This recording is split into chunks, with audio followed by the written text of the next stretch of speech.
Hello students, it is our first video of IIT Foundation. First question bank. Our first question is, if the remainder obtained by subtracting a number from its own square is 4 times of that number, what is the number? Now how to solve it? Let's see. It say, if you take a number and its own square, if you subtract, then you get 4 times of that number. If you take a number and if you square up these numbers and subtract these numbers by its own square, then you get 4 times of that number. Let's assume that number be x. Then according to the question, its own square is x square, and if you subtract its own square by its number, we get 4 times of that number. Now if you solve this, after squaring x square, it will be x square minus x, and 4 times of x we get 4x. And now we transpose minus x to right hand side, it will be with the positive symbol. Now we get x square equal to 4x plus 5, because here symbol is changed. In left hand it is minus x, if you transfer it right side it will be plus x. Now if you add 4x plus x, we get 5x, and if you see both side we have x. Now if we cut both side x, now we have in left side x and right side 5. This, so we can say that number is 5x. Oh sorry, that number is 5 in Hindi. देखिए प्रश्न क्या कह रहा है, कह रहा है कि इफ़ द रिमाइंडर, यानी अगर जो शेषफल है ऑब्टेन मिल रहा है बाई सब्ट्रैक्टिंग यानी घटाने पर, ए नंबर कोई संख्या को किससे घटाने पर, फ्रॉम इट्स ओन स्क्वायर यानी खुद के वर्ग से, है ना. तो क्या मिला, 4 यानी 4 मिल रहा है. अगर किसी संख्या के वर्ग में से उसको घटा दिया जाए तो 4 बराबर 4 मिले, यानी 4 टाइम ऑफ दैट नंबर, यानी उस संख्या के 4 गुने के बराबर मिले, है ना. हेलो सर, सर तो ऐसे में हमारा क्या मिल रहा है, करा कि वो जो घटाने पे मिलेगा वो संख्या के 4 गुने के बराबर होगा. तो हमको संख्या लेना पड़ेगा. मान लीजिए हमने संख्या को, let the number be x, मान लीजिए संख्या को हमने एक्स माना. अब उसका कह रहा है उसका वर्ग किया जाए, तो यानी उस एक्स का हमने जो वर्ग किया यानी स्क्वायर किया तो हमारा एक्स स्क्वायर. अब कह रहा है उसके वर्ग में से उस संख्या को घटा दिया जाए, यानी एक्स को घटा दिया जाए, तो आपका कितना आना चाहिए, उस संख्या यानी एक्स के 4 गुना के बराबर आना चाहिए, है ना. तो x square minus x equal to 4x. अब अगर आप देखिए ध्यान से, अगर हम 4 और x का मल्टीप्लाई कराएंगे तो 4x होगा, और इधर क्या है एक्स स्क्वायर माइनस एक्स. अब माइनस एक्स को आप दाहिने साइड में जब लेके आएंगे तो चूंकि उधर आपका पॉजिटिव था तो इस तरफ आएगा, सॉरी उस तरफ निगेटिव था तो इस तरफ आएगा तो पॉजिटिव होगा. तो क्या हुआ, उस तरफ आपका बाएं पक्ष में आपका केवल एक्स स्क्वायर है और दाएं पक्ष में आपका 4x प्लस एक्स हो जाएगा. ये हो जाएगा आपका कितना, 4x में x हम ऐड करेंगे तो होगा 5x. अब ये 5x आप कहीं ना कहीं देखिए दोनों पक्षों में x स्क्वायर है, मतलब एक पक्ष में यानी बाएं पक्ष में x स्क्वायर है और दाएं पक्ष में 5x है. अब आप देखो कहीं ना कहीं हमारे दोनों पक्षों में x है तो हम उनको काट सकते हैं. अब हम x दोनों तरफ से काटते हैं तो हमारे एक तरफ आपका x बचेगा और एक तरफ क्या बचेगा, 5. तो यानी यहाँ से आपका पता चल रहा है कि x का मान 5 है. So that number is x, यानी ऐसे में वो संख्या x है. Now question number second, the difference between square of 2 consecutive odd integer is always divisible. बोल रहा है कि अगर 2 लगातार विषम पूर्णांक अगर लिया जाए और उनका वर्ग कर दिया जाए और वर्ग करने पर उनको घटा दिया जाए, तो ऐसे में वो किससे कटेंगे. हर बार आप देखिएगा ऐसे अगर हमको मिल रहे हैं तो किससे वो हर बार कटेगा, है ना. फिर से सुनिए, द डिफरेंस बिटवीन स्क्वायर यानी अंतर बताइए आप, स्क्वायर यानी वर्गों के, किसके, कौन सी संख्या होनी चाहिए, तो कह रहा है 2 कंसेक्यूटिव ऑड इंटीजर, यानी 2 क्रमागत विषम पूर्णांक लीजिएगा, है ना। अब जो अंतर आएगा वो क्या, किससे कटेगा हर हमेशा, तो आपको अभी पता नहीं है तो आपको लेट्स करना पड़ेगा, अज्यूम करना पड़ेगा। Let one number, one odd integer be 2x + 1, ये आपका यहाँ पर 2x + 1 लिखा है ना, ध्यान रखिएगा 2x + 1। Let one odd integer be 2x + 1, then other consecutive odd integer, यानी उसके तुरंत बाद वाला ऑड इंटीजर कितना होगा 2x + 3, क्योंकि 2 जोड़ के हम करेंगे, है ना। अब तो आपके 2 कंसेक्यूटिव ऑड इंटीजर आपको मिल गए, कितना फर्स्ट है आपका 2x + 1 और सेकेंड है क्या 2x + 3। अब करा if square of these numbers subtract, करा इन संख्याओं के स्क्वायर को आप घटा दिया जाए, है ना, आपस में घटाया जाए तो किससे ये डिविजिबल होंगे। तो आप देखो ये कहीं ना कहीं आपको बड़ा लग रहा होगा, या है एक्चुअल में 2x + 3 बड़ा होगा कि अपेक्षाकृत किसके 2x + 1 से। तो आप 2x + 1 का स्क्वायर में से आपको 2x + 1 का 2x + 3 के स्क्वायर में से आपको 2x + 1 का स्क्वायर घटाना होगा। तो देखिए हमने ऐसा किया, 2x + 3 का होल स्क्वायर में से हमको घटाना कितना 2x + 1 का होल स्क्वायर। अब अगर आप घटा रहे हो तो क्या मिलता है, अच्छा 1 मिनट और देखिए, if you see that it is in form of a + b का whole square minus it is also in form of 2x + 1 whole square, we apply this formula a + b का whole square in both cases. Now we get we have know that square a + b का whole square formula a² + b² + 2ab, है ना। So we apply this form, we apply this 2x² + 3² + 2 into 2x into 3. Now minus, take minus because here is a negative. If you see here is a negative.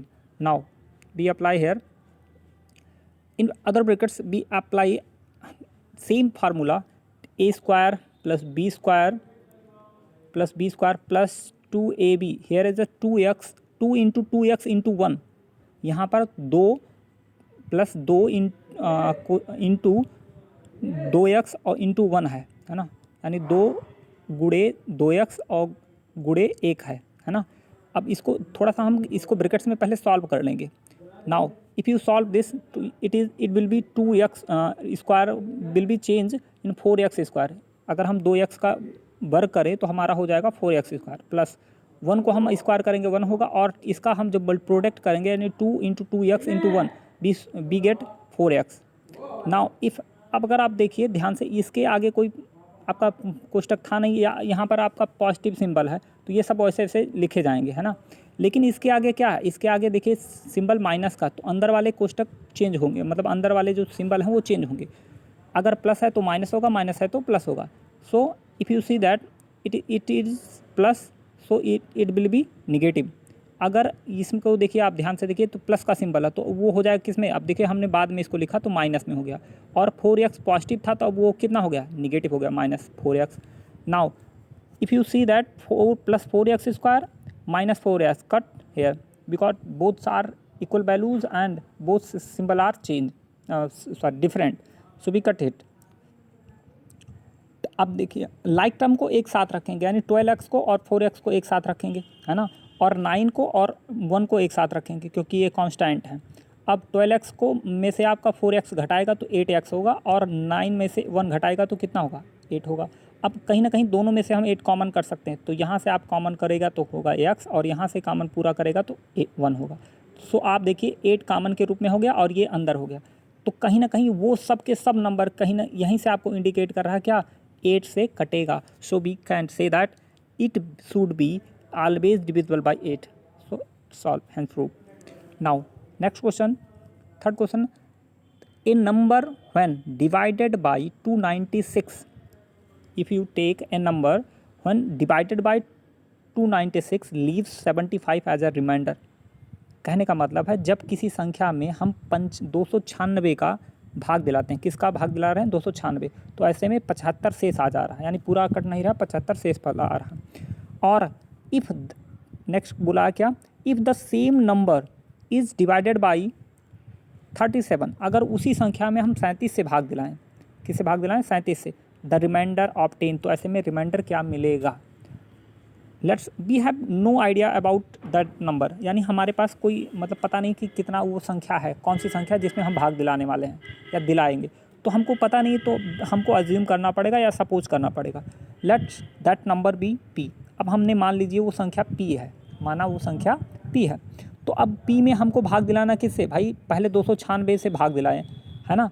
कितना शेषफल आया? 75। अब देखिए Q bar गया, भाई 296 का मान लीजिए क्यू बार भाग गया, यानी भाग क्यू बार क्यू टाइम गया और 75 शेषफल आया, है ना। देखिए हमने suppose 296 goes Q time in P, यानी जो 296 है पी में, यानी पी में भाग दिलाने पर क्यू बार गया, है ना, और 75 रिमाइंडर आया। अब हमको थोड़ा सा ध्यान देना है कि कहा कि अब अगर हम 75 से उसी नंबर यानी पी में अगर डिवाइड कराएं तो what will be reminder. Now we factorise 296 as a multiple of 37। हमको क्या करना? 296 को 37 के गुणज के रूप में करना होगा। क्यों? क्योंकि आपको नेक्स्ट जो भाग दिलाना है वो 37 से दिलाना है ना। इस नाते हम 296 को 37 के गुणज के रूप में लिखेंगे, तो इट विल बी 37 मल्टीप्लाई 8, यानी 37 का भाग 296 में 8 बार जाएगा। So we can write it 296 Q as a 37 multiply 8 Q plus and similarly 75 we should write 37 multiplied 2 plus 1. 37 goes to 2 time in 75 and plus 1 add after adding. If you see that, अगर आप ध्यान से देखें तो 37 कहीं ना कहीं इन दोनों में आपका कॉमन हो रहा है। देखिए 37 दोनों में कहीं ना कहीं कॉमन होगा। किस में? केवल हम इसमें और इसमें देख रहे हैं, है ना। इसमें देखिए 37 दोनों में मिल रहा है, तो बी कॉमन कर लेंगे हम ना। तो यहाँ से 37 कॉमन करेंगे तो 8Q अंदर होगा, प्लस है सिंबल, देखिए प्लस है तो प्लस लगा लिया।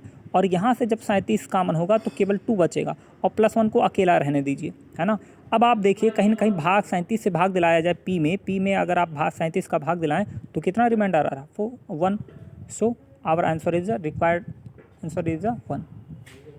ओके, हमारा आंसर क्या है? 1 है, यानी हम अगर 37 से भाग दिलाएं उस संख्या में तो 1 आएगा।